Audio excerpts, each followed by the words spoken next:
Hello प्यारे दोस्तों, स्वागत है आपका इंटरव्यू क्लासेस में। बात करेंगे अपने 12 मार्च को हिंदी का जो पेपर होने वाला है उसमें आने वाले अपनी पुस्तिका जो कृतिका है उसके महत्वपूर्ण प्रश्न उत्तर के बारे में। इस पुस्तक से आपसे 10 नंबर के क्वेश्चन पूछे जाएंगे, जिनमें से दो निबंधात्मक प्रश्न होंगे, दो में से एक आपको करना है, ठीक है, 4 नंबर का, और दो आपके लघुत्तरात्मक होंगे, ठीक है ना, वो 4 नंबर के, और दो बहुचयनात्मक होंगे 2 नंबर के। इस प्रकार से ये पुस्तिका है वो आपकी 10 नंबर की रहने वाली है। और इस वीडियो में हम ये तीनों टाइप के जो प्रश्न हैं इनके बारे में डिस्कस करेंगे, ठीक है। इससे पहले अपने जो दूसरी क्षितिज भाग 2 है उनके सभी गद्य और पद्य डिस्कस कर चुके हैं। आपको निबंध लेखन, पत्र लेखन और विज्ञापन लेखन कैसे करना वो सब बता दिया गया है। इसके बाद में कोई टॉपिक बचा है तो वो सारे टॉपिक आपको बता दिए जाएंगे, ठीक है। तो चैनल पे नए हो तो सब्सक्राइब ज़रूर कर लीजिएगा।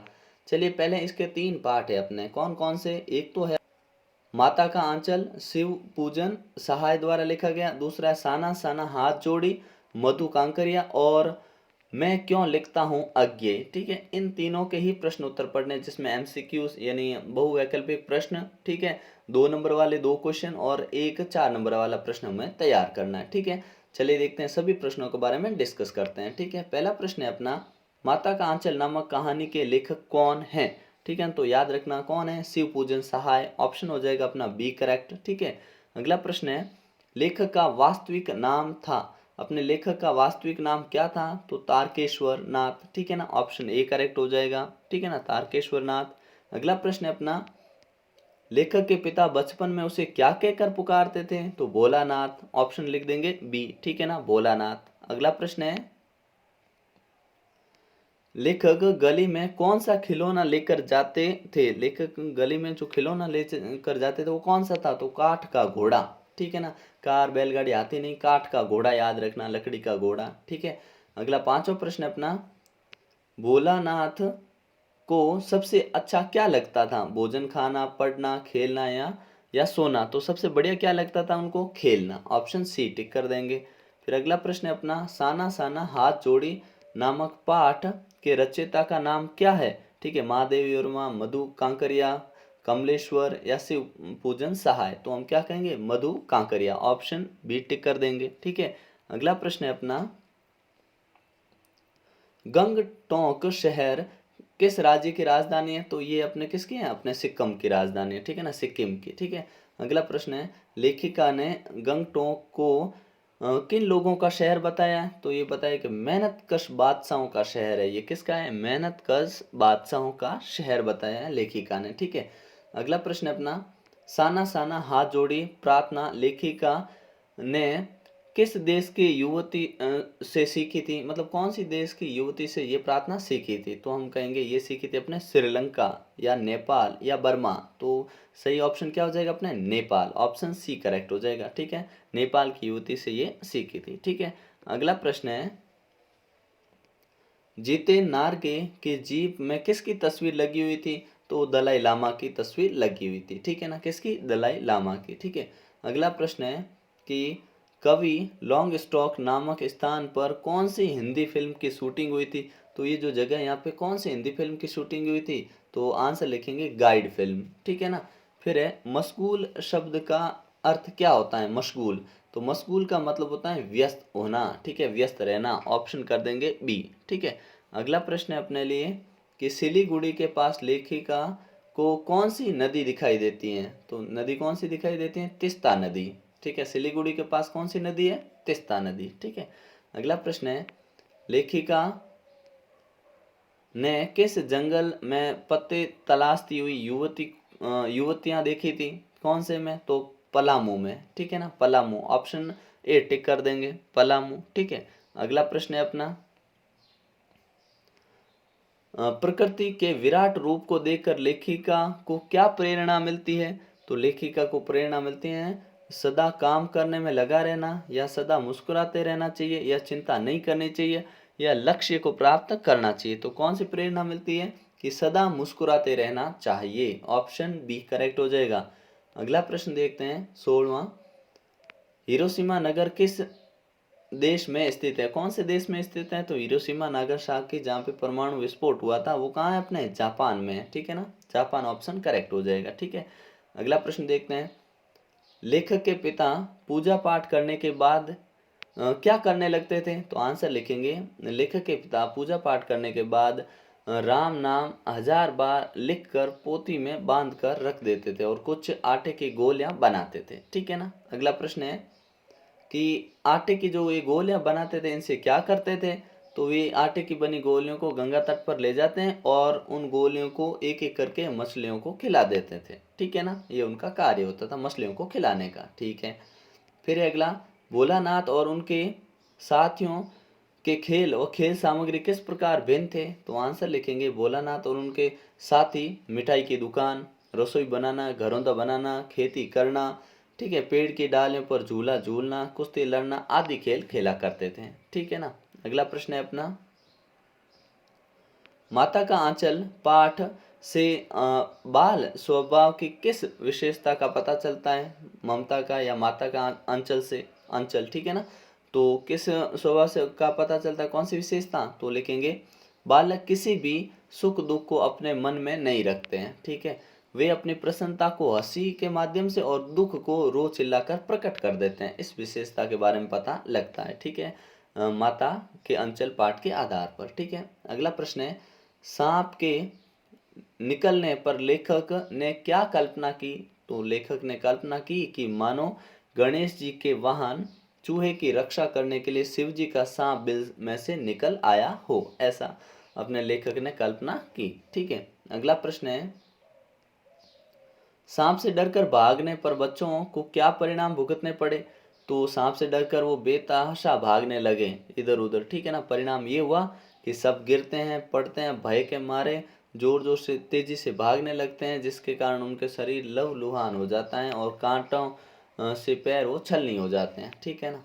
अगला प्रश्न है अपना, माता का अंचल पाठ के आधार पर बताइए कि मैया भोलेनाथ को किस प्रकार कन्हैया बनाती थी? तो उत्तर लिखेंगे, भोलानाथ भोलानाथ है ना, भोलानाथ के सिर पर कड़वा तेल और काजल की टिक्की लगाकर उसके बाल गूंथती थी और उसमें फूलदार लठ बांध कर उसे रंगीन कुर्ता टोपी पहनाकर कन्हैया बनाती थी। ठीक है ना। अगला प्रश्न है, चूहे के बिल में पानी डालने से क्या परिणाम निकला? तो उत्तर लिखेंगे, चूहे के बिल में पानी डालने से उसमें से सांप निकला और बच्चे उसे देखकर डरकर भागते हुए घायल हो रहे थे। ठीक है ना। अगला प्रश्न है, भोलानाथ और उसके साथी अपने घरौंदे के किवाड़ किस चीज से बनाते थे? तो उत्तर लिखेंगे, भोलानाथ और उसके साथी अपने घरौंदे के किवाड़ दिया सलाई की डिब्बियों से बनाते थे। जो घरौंदे बनाते थे ना, उनके जो उन्होंने ऐसे घरौंदा बनाया होगा तो दिया सलाई जो माचिस का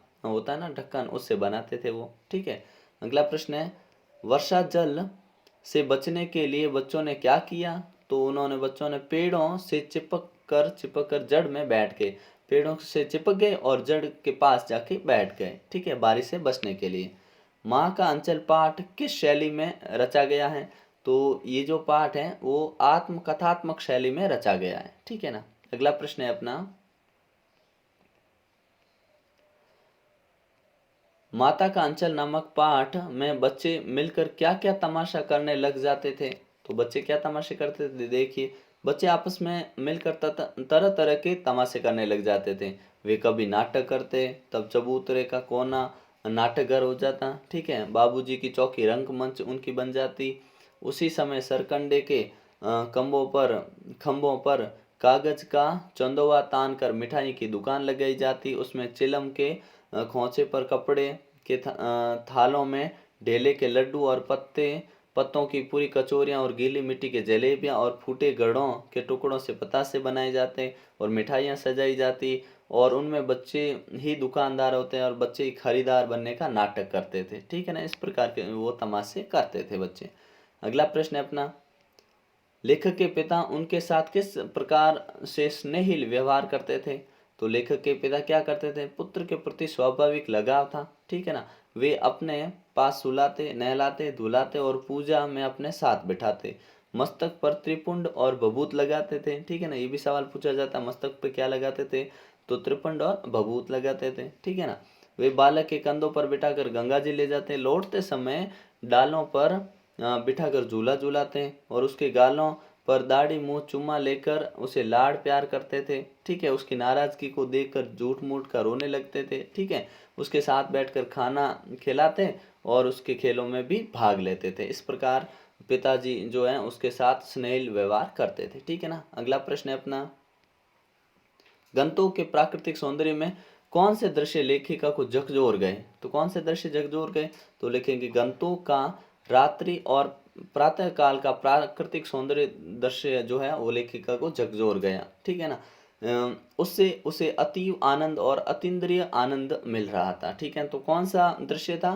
तो रात्रि और प्रातः काल का जो दृश्य था वो अनोखा था, ठीक है ना। अगला प्रश्न है, कवि लॉन्ग स्टॉक क्यों प्रसिद्ध है? क्योंकि यहाँ पर गाइड फिल्म की शूटिंग हुई थी और लेपचा और भूटिया जातियों की शांति वार्ता का स्थल भी ये था, ठीक है ना। अगला प्रश्न है अपना 16वां, साना साना हाथ जोड़ी पाठ में लेखिका ने माया और छाया का खेल किसे कहा है? तो उत्तर लिखेंगे, माया और छाया का शाब्दिक अर्थ हुआ संसार का सौंदर्य। लेखिका ने माया और छाया का अनूठा खेल इस संसार को कहा है, ठीक है ना। अगला प्रश्न है, मैडम यह मैदानी नहीं पहाड़ी इलाका है, मैदानी और पहाड़ी इलाके के जीवन में मुख्य रूप से क्या अंतर होता है? तो अंतर क्या होता है देखिए, मैदानी इलाके पर जीवन सरल यातायात की सुविधा से पूरित होता है, जबकि पहाड़ी इलाके में लोग कठिन परिश्रमी यातायात के साधनों से रहित और बड़े हुए पेट वाले नहीं होते हैं, ठीक है ना। ये ध्यान रखिएगा, ठीक है। अगला है अपना, गंतोक को मेहनतकश बादशाहों का शहर क्यों कहा गया है? तो लिखेंगे, गंतोक को मेहनतकश बादशाहों का संसार इसलिए कहा गया है क्योंकि इस पर्वत स्थल पर अपनी आवश्यकताओं को पूरा करने के लिए यहाँ के निवासियों को कड़ा संघर्ष करना पड़ता है और अनेक असुविधाओं के बीच में भी वो अपना जीवन बादशाहों के समान मस्त अंदाज में बिताते हैं, जरा भी हीनता या दीनता का भाव नहीं रखते हैं। उन्होंने गंतों को कड़ी मेहनत से मनोरम बनाया है, ठीक है। अगला प्रश्न है अपना,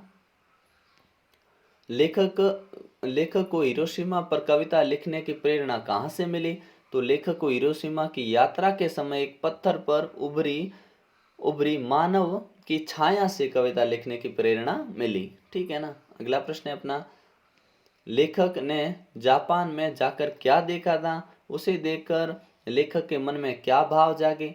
तो उत्तर लिखेंगे, लेखक ने जापान में हिरोशिमा के उस अस्पताल को देखा जहां रेडियम पदार्थ से आहत लोग वर्षों से बड़े कष्ट पा रहे थे। उस दृश्य से लेखक के मन में संवेदना के भाव जागे थे, ठीक है। अगला प्रश्न है अपना, हिरोशिमा पर कविता लिखते समय लेखक की मन स्थिति क्या थी? या हिरोशिमा पहुंचकर लेखक को कैसा अनुभव हुआ और उनकी मन स्थिति का वर्णन अपने शब्दों में कीजिए, ठीक है। या फिर क्वेश्चन ऐसा भी हो सकता है कि लेखक ने हिरोशिमा कविता किस मानसिक स्थिति में लिखी है, ठीक है ना। तो आंसर एक ही होगा इन तीनों प्रश्न का। क्या लिखेंगे कि हिरोशिमा में पहुंचकर वहां के दृश्यों को देखने के बाद लेखक को अणु बम के विस्फोट की भयानकता का अनुभव हुआ। वहां की सड़कों पर घूमते हुए जले हुए पत्थर पर लंबी उजली छाया देखकर कवि को अनुभूति हुई कि रासायनिक हमले के शिकार व्यक्तियों की क्या दुर्दशा या क्या दशा हुई होगी। तब उन्होंने अनुमान लगाया कि मानो वहां कोई व्यक्ति खड़ा रहा होगा जो रेडियोधर्मी किरणों का शिकार हुआ होगा, ठीक है, जिसने पत्थर तक को झुलसा दिया और उस व्यक्ति को भाप बनाकर उड़ा दिया। इसी प्रत्यक्ष अनुभूति से उन्होंने यह कविता लिखी थी, ठीक है। इस प्रकार अपने ये जो कृतिका पुस्तिका है इसके भी सारे प्रश्न उत्तर कंप्लीट हुए, ठीक है। वीडियो पसंद आया हो तो लाइक ज़रूर करें, दोस्तों के साथ शेयर करना नहीं भूलें, ठीक है। मिलते हैं नेक्स्ट पार्ट में, तब तक के लिए जय हिंद जय भारत।